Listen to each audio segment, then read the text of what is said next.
जय हिंद एस्पिरेंट्स, मैं रूबी ठाकुर स्वागत करती हूं आप सबका एसएसबी क्रैक एग्जाम चैनल पर। तो मैं हूं आपसे बात करने आज एक नए टॉपिक पर and today's update is related to Italy ने फॉर्मली विड्रॉ कर दिया है अब BRI, जो कि एक प्रोजेक्ट है चाइना का बेल्ट एंड रोड इनिशिएटिव, उससे इटली ने विड्रॉ कर दिया है एंड इसके ऊपर चाइना का भी जवाब आया है। So let's study about this particular thing कि क्या है news update. So yes, Italy officially withdraws from the China's Belt and Road Initiative. Italy has formally exited from China's BRI. This comes as a blow to President Xi Jinping's efforts to revive the mega infrastructure project. तो बात यहाँ पे सारी की सारी है कि हम सब जानते हैं कि ये जो BRI है that is a particular project of China. समझानेंगे आगे कि इस पर्टिकुलर प्रोजेक्ट के अंदर चाइना की क्या स्ट्रेटेजी रहती है। बट इटली ने इससे विड्रॉ कर दिया है। तो बात करें तो इटली ने 2019 में पहला और सिर्फ एक ऐसा देश जो कि G7 का पार्ट है, और G7 वो कंट्रीज है जो कि वेस्टर्न कंट्रीज में एक बहुत ज्यादा पावरफुल कंट्रीज में माना जाता है। इटली एक लौती एक ऐसी कंट्री बनी थी G7 में से जिन्होंने BRI को ज्वाइन किया था एंड उस टाइम पे यूएस ने भी इस पे नाराजगी जताई थी कि आपको चाइना को नहीं ज्वाइन करना चाहिए एक प्रोजेक्ट जो चाइना के अंडर है, क्योंकि फ्यूचर में जो भी आपकी टेक्नोलॉजीज हैं या जितना भी इंफ्रास्ट्रक्चर है वो पूरा का पूरा कहीं चाइना उस पर कंट्रोल करने लग जाएगा। Nation to join the programme dismissing concerns from the USA that it would enable China to gain control of sensitive technologies and vital infrastructure.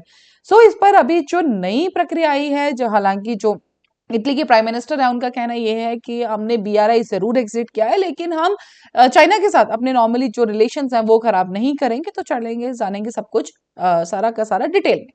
बात करते हैं सबसे पहले कि why did Italy pull out of BRI। अगर जिस time पे last year जब जॉर्जिया मेलोनी ने ओथ ली थी, जब उन्होंने प्राइम मिनिस्टर का ऑफिस संभाला था, उसी टाइम पे उनका कहना ये था कि उनको जो वो चाहती हैं कि वो इस BRI से जो है एग्जिट कर दें।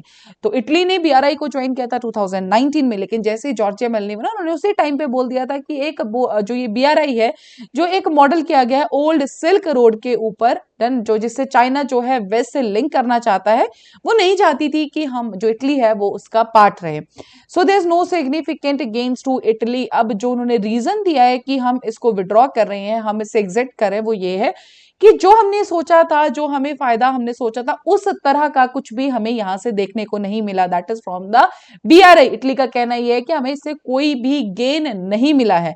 उनकी जो स्टेटमेंट थी, I think that we should improve our cooperation with China on trade the economy. The tool has not produce the results that were expected. कि हम ट्रेड और इकोनॉमी पे जरूर काम करेंगे लेकिन एक जो रिजल्ट्स हमने एक्सपेक्ट किए थे उस तरह का हमें कुछ भी देखने को नहीं मिला।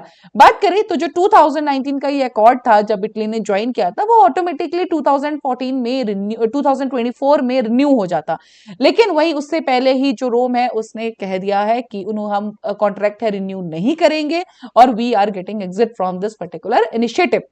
2024 ad would have been automatically renewed unless Rome gave at least 3 months written warning that it was pulling out. तो 3 महीने का पहले प्रायर उनको चाहिए था। A government source said Beijing had given a letter in recent days informing the Chinese government that Italy would not be renewing the pact. तो इसमें पूरा का पूरा ऑफिशियल उस पर डिक्लेरेशन आ गया था। अब बात करें कि सारी की सारी कंट्रोवर्सी है क्या अराउंडिंग द BRI। BRI से हमने पहले देखा फिलीपाइंस ने भी एग्जिट किया and now Italy is also exiting from this particular. With the BRI, China has become a major financer. अगर बात करें तो चाइना इसमें बेसिकली करता क्या है कि जितने मेजर इंफ्रास्ट्रक्चर प्रोजेक्ट्स हैं कंट्रीज के अंदर, जो भी BRI का इनिशिएटिव साइन करती हैं, उनके अंदर वो इंफ्रास्ट्रक्चर डेवलपमेंट करते हैं जिसके लिए वो उनको बहुत ज्यादा लोन्स देते हैं and that is done by with the power of the world bank only. Zei's initiative has built power plants, roads, rail roads, ports around the world. इससे क्या होगा, चाइना के जो टाइज हैं वो डीपन हुए, स्ट्रांग हुए with Africa, Asia, Latin America and the mid east. जो इनमें कंट्रीज थी उनके अंदर इंफ्रास्ट्रक्चर प्रोजेक्ट्स को चाइना बनवाता था, उनके लिए लोन देता था। लेकिन इससे हुआ क्या कि जो ये मैसिव लोन से banking the projects have burdened poor countries. सबसे बड़ी बात यही थी एंड यही सारी की सारी कंट्रोवर्सी एक्ट करते हैं। अगर आप मानेंगे तो सबसे पहले इसको एक डेप्ट ट्रैप डिप्लोमेसी भी बोला गया है। यूएस ने, इंडिया ने, बाकी और कंट्रीज ने भी चाइना को डायरेक्टली टारगेट किया है। उनका कहना यह है कि जो चाइना है वो डेब्ट ट्रैप डिप्लोमेसी खेल रहा है। तो बोलने का मतलब ये है कि चाइना करता क्या है कि वो पहले इतना ज्यादा लोन दे देता है प्रोजेक्ट्स के लिए कि जो सामने वाली कंट्री है वो डिफॉल्ट में चली जाती है एंड वो उस पर्टिकुलर जो लोन को चुका ही नहीं पाती है। एंड उसके बाद क्या करता है चाइना जाके वहां के जो एसेट्स होते हैं, चाहे वो पोर्ट्स है या कोई एयरपोर्ट, रेलवे, कुछ भी है, उन एसेट्स को अपने अंडर ले लेता है ताकि वो उस लोन को रिकवर करे। सो दिस इज बेसिकली डिप्लोमेसी कह सकते हैं या एक स्ट्रेटेजी कह सकते हैं जिससे जो चाइना क्या है बाकी कंट्रीज पे रूल करना चाहता है। And that is an example. सबसे बड़ी बात है, एक एग्जाम्पल अगर हम इसमें कोट करें, जो हम जानते हैं कि श्रीलंका गवर्नमेंट ने भी एक ऐसा साइन किया है विद द चाइना। जब श्रीलंका जो है लोन नहीं चुका पाई चाइना का, तो उनको एक पोर्ट 99 ईयर्स की लीज उन्होंने साइन किया for the China.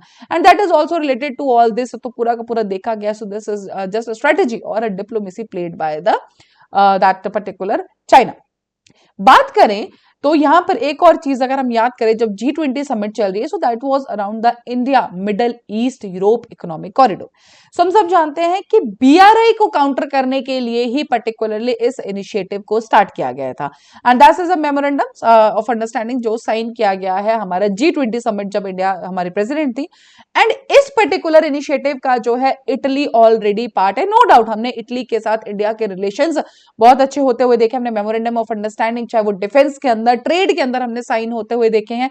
So yes, जो ये IMEEC है, that is Indian middle East Europe economic corridor, this is specifically designed for countering क्या BRI, जो कि चाइना का बॉर्डर रोड इनिशिएटिव है, उसी को काउंटर करने के लिए इसको पिक्चर में लाया गया है।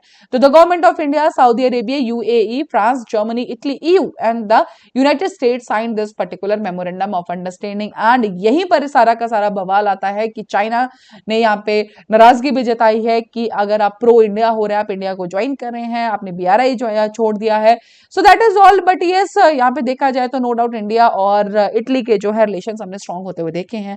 डिफरेंट हमने ट्रेड एग्रीमेंट्स बात करते हुए देखे हैं। एंड यहाँ पे सबसे बड़ी बात, BRI को छोड़ना तो बनता था क्योंकि दे ऑलरेडी साइड G20 हाल ही में हुआ था, दैट इज एन IMEEC को उसमें ज्वाइन किया था। एंड बात अभी की नहीं है, जब जो ये प्राइम मिनिस्टर जॉर्ज मल्ने बनी थी उस टाइम पे भी इन्होंने कहा था कि she want to exit from this particular BRI। So that is all for this particular update. अभी आप स्क्रीन पे देख रहे हैं हमारे कुछ courses related to SSB interview. तो SSB क्रैक एग्जाम तैयारी कराता है आपको SSB इंटरव्यू की बिल्कुल ऑनलाइन। आप इन कोर्सेज को ज्वाइन कर सकते हैं। हर महीने हमारे बैचेस बैठते हैं। साथ ही there are some courses for the defence exams, NDA, CDS, FCAT, आप इन सब कोर्सेज में भी ज्वाइन कर सकते हैं। And while enrolling in this particular courses you can use this particular discount code जो कि है Warrior10। जैसे आप इस कोड को अप्लाई करेंगे you will get 10% of on that particular course. So that's all for the day. Thank you so much for watching this video lecture. जय हिंद, जय भारत। अगर आप एक डिफेंस एस्पिरेंट हैं और SSB interview, NDA, CDS, FCAT जैसे exams के लिए प्रिपेयर कर रहे हैं तो आप SSB क्रैक एग्जाम्स के कोर्स को चेक करना ना भूलें। आप हमारी लर्निंग एप्लीकेशन को Google Play Store से भी डाउनलोड कर सकते हैं।